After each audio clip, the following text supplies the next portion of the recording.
Swayam Prabha. Digital India. Educated India.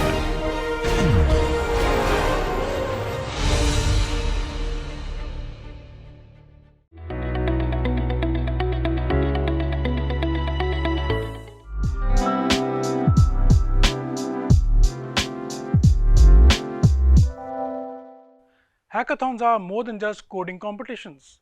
They are platforms for innovation, collaboration, and problem solving. They bring together the brightest minds from diverse backgrounds to tackle real world challenges and create innovative solutions. Welcome to How to Ace the Hackathon, where we meet the winners of past editions and find out how they unraveled the strategies and skills necessary to excel and triumph in hackathons. So let's move on and meet Arnab. Hi Arnab, welcome to the show.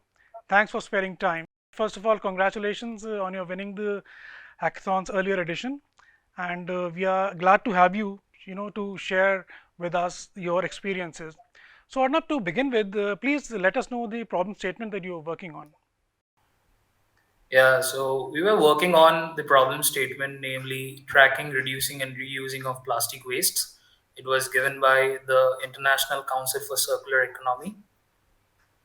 Okay, so when you got this problem statement with you, so what were your first thought? What you thought about the problem, and what all came to your mind?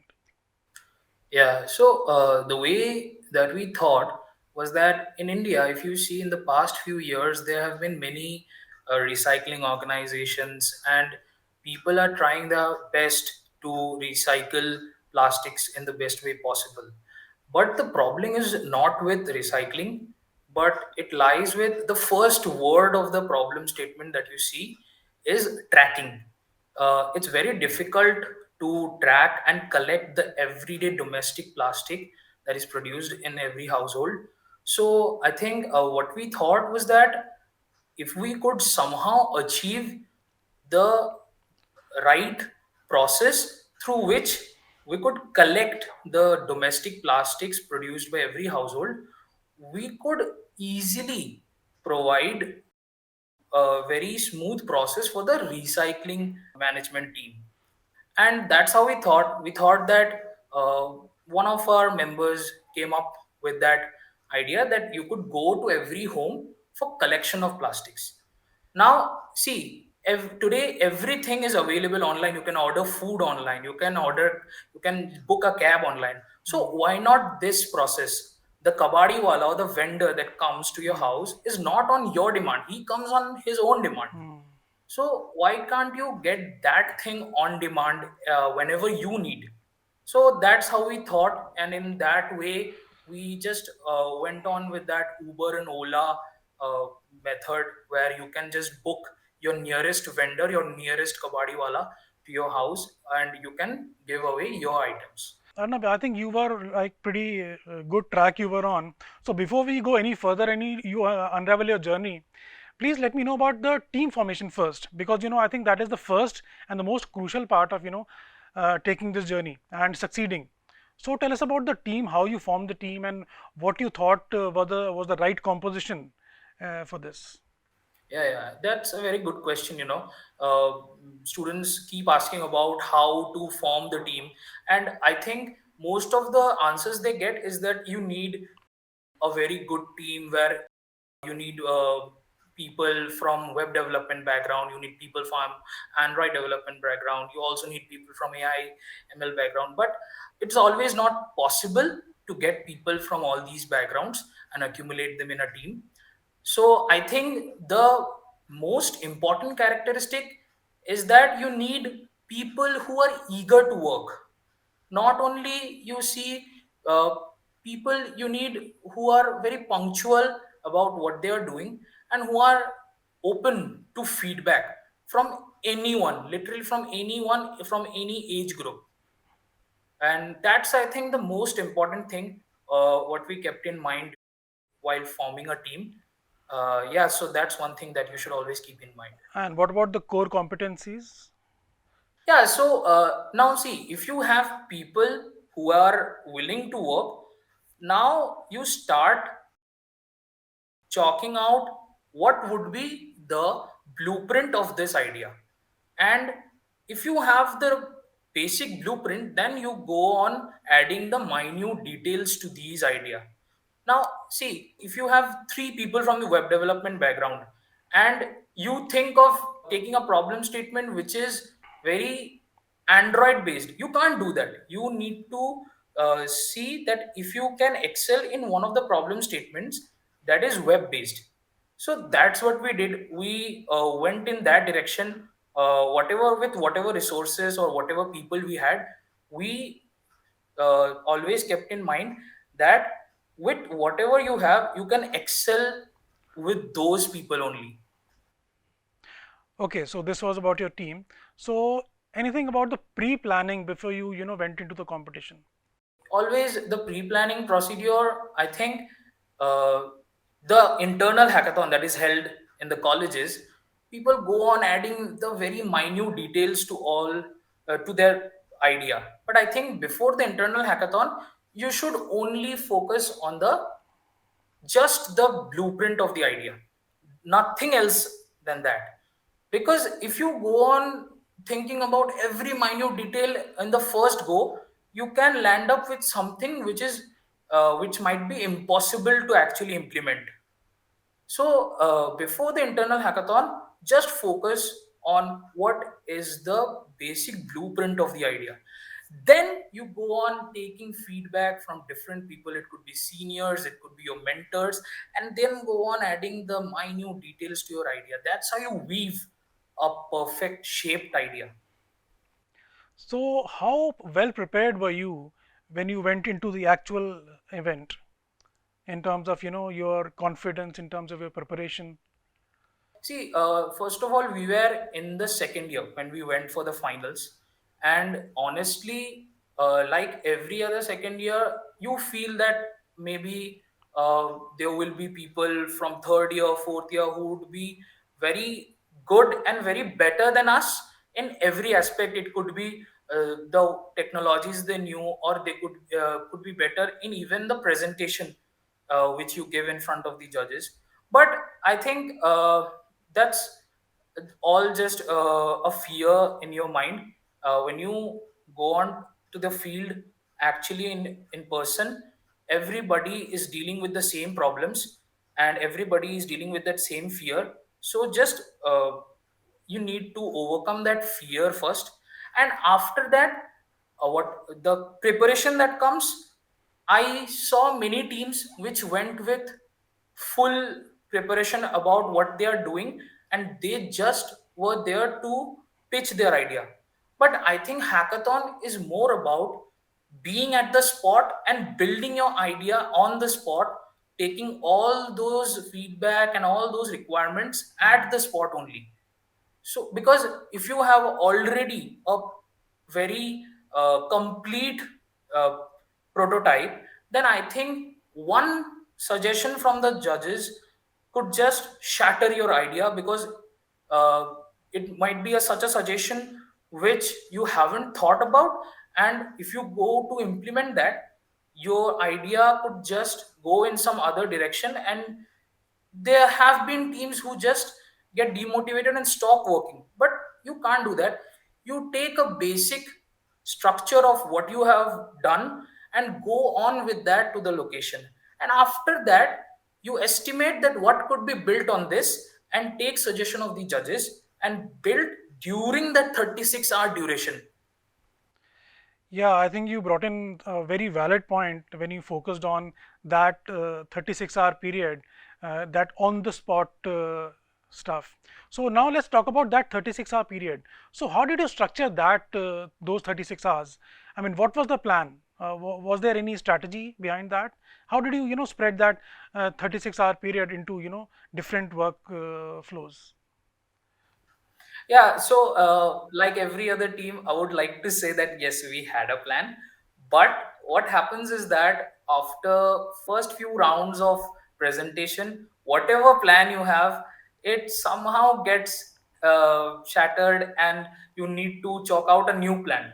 So yes, all I would suggest that yes, you should have a plan before going for the finals. And we actually had before the two rounds of presentation, we thought that yes, On the first half of the first day, we would just present the front end, and we would just present the AIML part, and after that we could be going on to add the minute details whatever the judges suggest.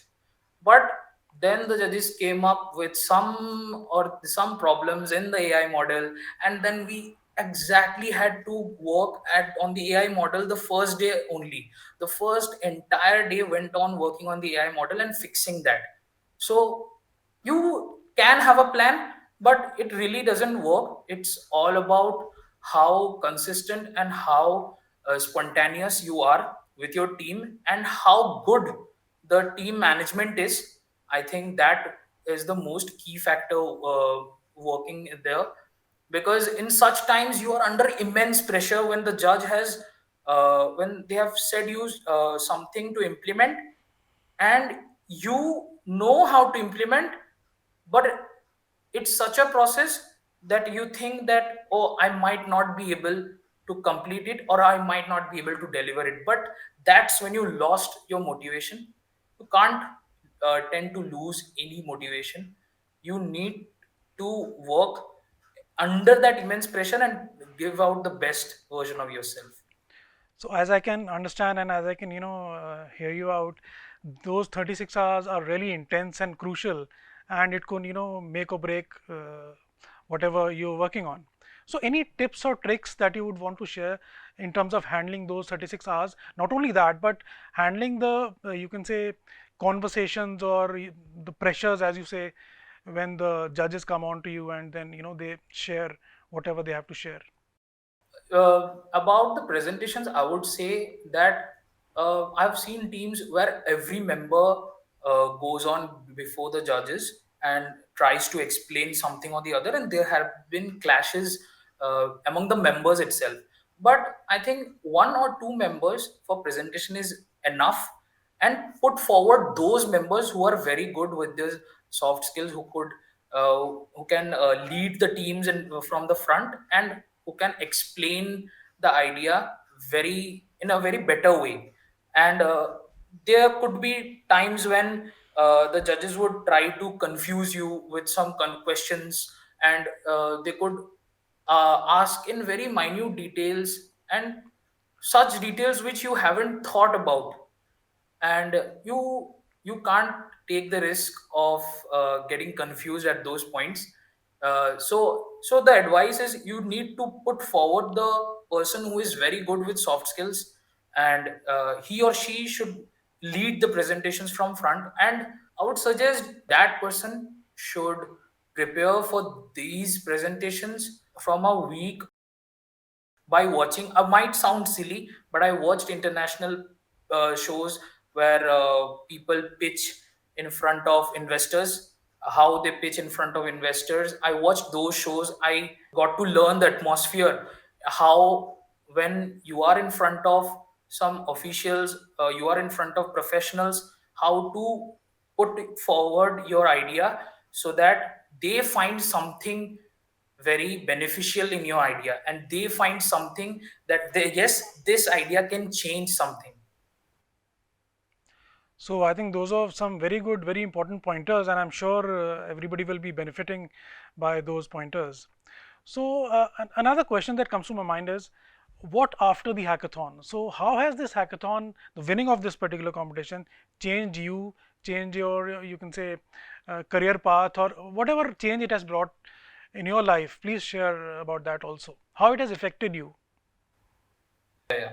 I think life has been great after coming back. People start recognizing you in the college as the hackathon winner, SIH winner, and not only about being recognized. I think it adds to your CV as one of the main highlights, and you get to introduce yourself as the SIH winner in every interview. In every interview, I have been giving interviews where I've been introducing myself as the SIH winner, and that has been proving beneficial for me. And talking about what I have learned, I think I I could have never learned teamwork better than what I have learned there. Teamwork was one thing that I have learned, that in a team you need to do your work whatever you have been given, and you cannot uh, be like that, yes, I have this idea and I'm not going to listen to anyone because I think this is the best. No, you can't do that. You need to have open ears. And also, I think I gained a lot of confidence after coming back from there.